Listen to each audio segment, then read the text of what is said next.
Արի պատմեմ Հայաստանի ֆոնդային բորսայի և կենտրոնական դեպոզիտարիայի կողմից մշակված գործիքներից երկուսի մասին, որոնք կօգնեն քեզ ներդրումների հարցում։ Սկսենք CDA Online-ից։ Այս հավելվածի միջոցով կարող ես ցանկացած պահի հետևել քո արժեթղթերի հաշվին և կատարել փոխանցումներ։ Դեռ ավելին, կարող ես ստուգել կൂട്ടակային կենսաթոշակային հաշվիդ մնացորդն ու փոխել կենսաթոշակային ֆոնդը։ Եթե ունես հայաստանյան որևէ ընկերության բաժնետոմս, ապա CDA Online-ի միջոցով կարող ես մասնակցել այդ ընկերության բաժնետիրական ժողովներին։ Մեկ հարթակի միջոցով կարող ես ծանոթանալ ժողովի համար անհրաժեշտ տեղեկությանը և քվեարկել։ Ասեմ նաև, որ ժողովների նպատակով քեզ տրամադրված բոլոր փաստաթղթերը պահպանվելու են հավելվածում, այնպես որ կարիք չունես ինքդ առանձին տեղում պահելու։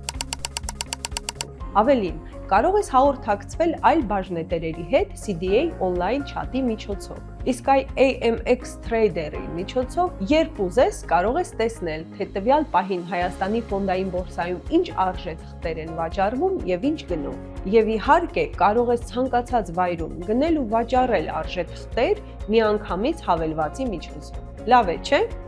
Հավելվածներում գրանցվելու համար անհրաժեշտ է միայն հաշիվ բացել կենտրոնական բանկի կողմից լիցենզավորված ներդրումային ընկերությունում կամ ներդրումային ծառայություններ տրամադրող բանկում։ Ահա և վերջ։ Կարող ես այդ հաշվով մուտք գործել հավելվածներ և ներդրումներ կատարել։ Խնայիր, ներդրումներ կատարիր, եղիր բարեկեցիկ։